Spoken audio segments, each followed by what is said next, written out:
দূর থেকে দেখলে মনে হয় যুদ্ধ জাহাজের সারি, বিশাল দেহ, টন টন মাল বোঝাই কাঠামো আর নদীর বুক জুড়ে দাঁড়িয়ে থাকা দানবীয় আকৃতি। অথচ সত্যি হলো এই বিশাল দেহগুলোর নেই কোনো ইঞ্জিন, নেই নিজের চলার ক্ষমতা। ছোট্ট এক টাগবোটের টানে এগিয়ে চলে নদী, সমুদ্রজয়ী মালবাহী নৌযান বার্জ।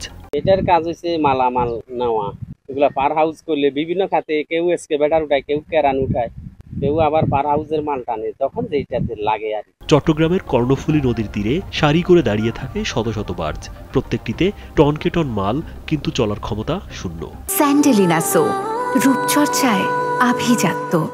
বার্জের নিজের ইঞ্জিন বলতে আছে কেবল একটি ছোট্ট লো ক্ষমতার ইঞ্জিন, যা নোঙর ওঠানো বা কিছু যান্ত্রিক কাজেই ব্যবহৃত হয়। চলাচলের পুরো দায়িত্ব ক্ষুদ্র টাগবোটের উপর।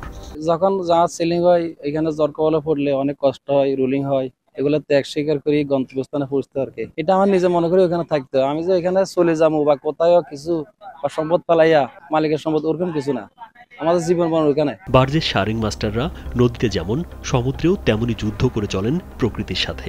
ঝড় শুরু হলে তীরে ফেরার সুযোগ থাকে না। গভীর রাতের ঢেউ, আকস্মিক সাগরের রুদ্র মূর্তি কিংবা নিয়ন্ত্রণ হারানোর শঙ্কা সবই সামলাতে হয় দায়িত্ববোধের জোরে।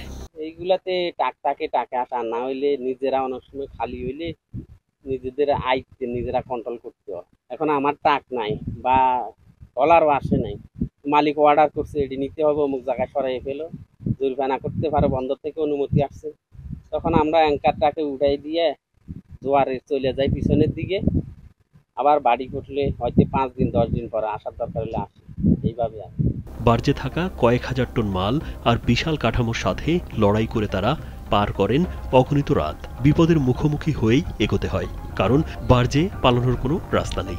হঠাৎ দেখেন আমরা রানিং পথে আসি, তখন দেখা যায় যে মনে করেন তুফান হইতেছে বা ঝড় বৃষ্টি হইতেছে, তখন কিছু দেখা যায় না, তো তখন আমরা অ্যাঙ্কারটা নদীতে ফেলি, সাগরে অ্যাঙ্কার উপর ভর করে থাকি আর কি। তখন তার এই ছাড়া উপায় নেই। নদীপথের এই নীরব যোদ্ধারা যেন দেশের অর্থনীতির অদৃশ্য চালিকা শক্তি।